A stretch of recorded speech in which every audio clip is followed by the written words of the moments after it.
একজন বদকার মানুষ যখন মারা যাবে তখন নবীজি বলেন কাঁটাযুক্ত কাফন, যেটা সালার চট, এইটা নিয়ে ফেরেশতারা, জাহান্নামী ফেরেশতারা আসবে। আজরাইল আসবে, বলবে খবিসাতটা বের হতে যাবে না, যেখানে সেখানে পালাতে থাকবে একজন বদকারের আত্মাগুলা। নবীজি একটা উদাহরণ দিছেন যে কাঠের মধ্যে তারের কাঁটা লেগে গেলে, একটা লোহার কোনো কিছু যদি কাঠের মধ্যে থেকে বের হয়, আমরা পা দিয়ে পাড়ায় ধরে ওইটাকে শক্তভাবে টানতে বের করি। তখন ফেরেশতারা যখন এই আত্মা বের হতে চাবে না, ওরকম পাড়ায় ধরে শক্ত করে আপনার ওই বদকারের আত্মাটা টেনে বের করবে। ওই ময়লাযুক্ত কাঁটাযুক্ত কাফনের মধ্যে পেঁচিয়ে নিয়ে যাওয়া হবে। দুর্গন্ধ স্রোতে স্রোতে প্রথম আসমানে বলা হবে কে? আল্লাহর পাপিষ্ঠ বান্দা, অমুকের ছেলে অমুক, নাম ধরে ধরে বলা হবে। বলবে এই ব্যক্তির প্রতি আল্লাহ খুশি না, এই ব্যক্তির জন্য আসমানের দরজা খোলা যাবে না। কারণ আল্লাহ রাব্বুল আলামিন কোরআনে বলেছেন ইন্নাল্লাযীনা কাযযাবু বিআয়াতিনা ওয়াস্তাকবারু আনহা লা তুফাত্তাহু লাহুম আবওয়াবুস সামাই ওয়া লা ইয়াদখুলুনাল জান্নাহ হাত্তা ইয়ালিজাল জামালু ফি সাম্মিল খিয়াত। যে ব্যক্তি আল্লাহকে মানে না, আল্লাহর আদেশ নিষেধে তোয়াক্কা করে না, নিজের খেয়াল খুশি মতো চলে, আল্লাহকে যারা মানে না, যারা বেনামাজি, আল্লাহকে অস্বীকার করে, আল্লাহ রাব্বুল আলামিন এই বান্দার জন্য কখনো আসমানের দরজা খুলবেন না।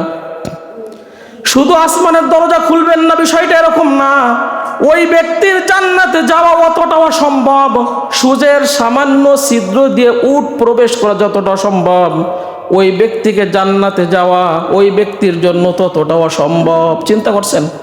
সূর্যের সামান্য ছিদ্র দিয়ে উট প্রবেশ করা, আল্লাহ উদাহরণটা কি? হাত্তা ইয়ালিজাল জামালু ফি সাম্মিল খিয়াত, যে সূর্যের সামান্য ছিদ্র দিয়ে কখনো উট প্রবেশ করতে পারে, এটা যতটা অসম্ভব, আমার আদেশ নিষেধ যারা মানে না, নিজের ইচ্ছা মতো জীবনযাপন করে, ওদের জান্নাতে যাওয়া অতটা সম্ভব। জান্নাতে অতএব এই ব্যক্তির জন্য খোলা হবে না। আল্লাহ রাব্বুল আলামিন তখন বলবেন ওর আত্মাকে যেখানে কবর দেওয়া হয়েছে সেখানে তোমরা ছুঁড়ে মারো, আর ওর আমল নামাটা সিজ্জিনের মধ্যে রেখে দাও 7 জমিনের নিচেই। তখন ফেরেশতারা রাগ করে ওই পাপিষ্ঠ ব্যক্তির আত্মা রাগ করে প্রথম আসমানতে এমন জোর আছাড় মারবে, টুকরো টুকরো হয়ে যাবে, ভেঙে।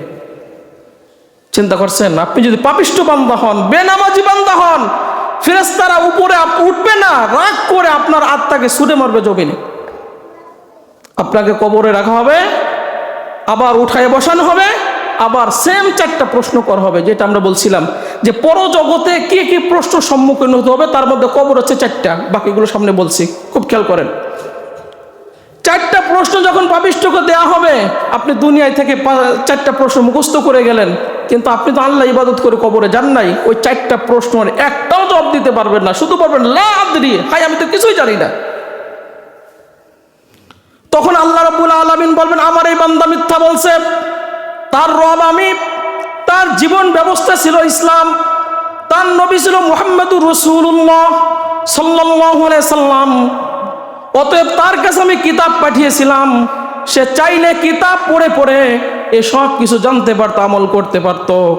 অতএব আমার এই বান্দা মিথ্যা বলছে, আমার কিতাব জীবনে একবারও খুলে দেখে নাই, হাজার হাজার বই পড়তে পারছে, ক্লাসের 14 খান 15 খান, এক একটা ক্লাসে অনেক সাবজেক্ট আমার বান্দা পড়তে পারছে। আমি একটা কোরআন নামক কিতাব দিয়েছিলাম, একদিনের জন্য আমার এই বান্দা তার চোখ দিয়ে খুলে কখনো দেখে নাই।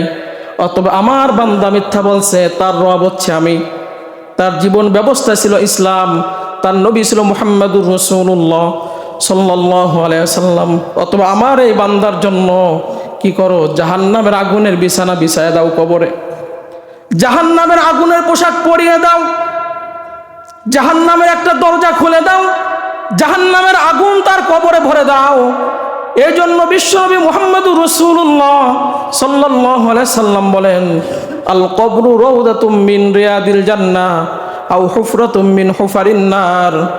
একজন বান্দাকে যখন কবরে রাখা হবে, দুনিয়াবাসী যখনই কবরে রাখবে, 40 কদম যেতে না যেতেই হয় তার কবর জান্নাতের বাগান হবে, নয় জাহান্নামের গর্ত হয়ে যাবে। আপনার কবর হয় জান্নাতের বাগান হবে, নয় জাহান্নামের আগুনের গর্ত হয়ে যাবে। আল্লাহর পক্ষ থেকে ঘোষণা। মুসলমান ভাইরা আমার, আগুনের বিছানা নিচেই আগুনের পোশাক আপনাকে পরাই দেওয়া হবে। জাহান্নাম থেকে আগুনের একটা দরজা আপনার কবর পর্যন্ত খুলে দেওয়া হবে। আল্লাহ রাব্বুল আলামিন বলবেন, ফেরেশতারা কবরটা সংকীর্ণ করে দাও। এমনভাবে কবর চাপ দিবে, আপনার এক পাঁজরের হাড্ডি আর এক পাঁজরের মধ্যে ঢুকে যাবে। এরপর আল্লাহ রাব্বুল আলামিন একজন অন্ধ, যে কানে শোনে না বদির, এমন একজন ফেরেশতা একটা লোহার হাতুড়ি দিয়ে, বিশ্বনবী মুহাম্মদুর রাসূলুল্লাহ সাল্লাল্লাহু আলাইহি সাল্লাম বলেন, ওই ফেরেশতাকে আল্লাহ রাব্বুল আলামিন কবরে ঢুকাইয়া দিবেন। তার কাছে যে লোহার একটা হাতুড়ি থাকবে, ওই হাতুড়িটা দিয়ে যদি দুনিয়ার কোনো পাহাড়ে একটা বাড়ি মারা হতো, সমস্ত দুনিয়ার পাহাড়গুলো ভেঙে টুকরা টুকরা হয়ে যেত। তখন ওই অপরাধী বান্দাকে কবরের মধ্যে লোহার হাতুড়িতে পিটানো হবে, বান্দা চিৎকার মারবে। নবীজি বলেন, দুনিয়ার মানুষ আর জিন ছাড়া পৃথিবীর এক প্রান্ত থেকে অপর প্রান্ত যত মাখলুক আছে, তার কবরের চিৎকারগুলো সবাই কান নিজ কানে শুনতে পাবে। শুধু মানুষ আর জিনেরা এটা শুনতে পাবে না।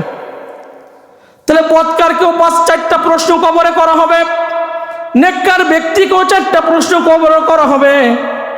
এরপরে মুসলমান ভাইরা আমার, কবরে 4টা প্রশ্ন চলে গেল।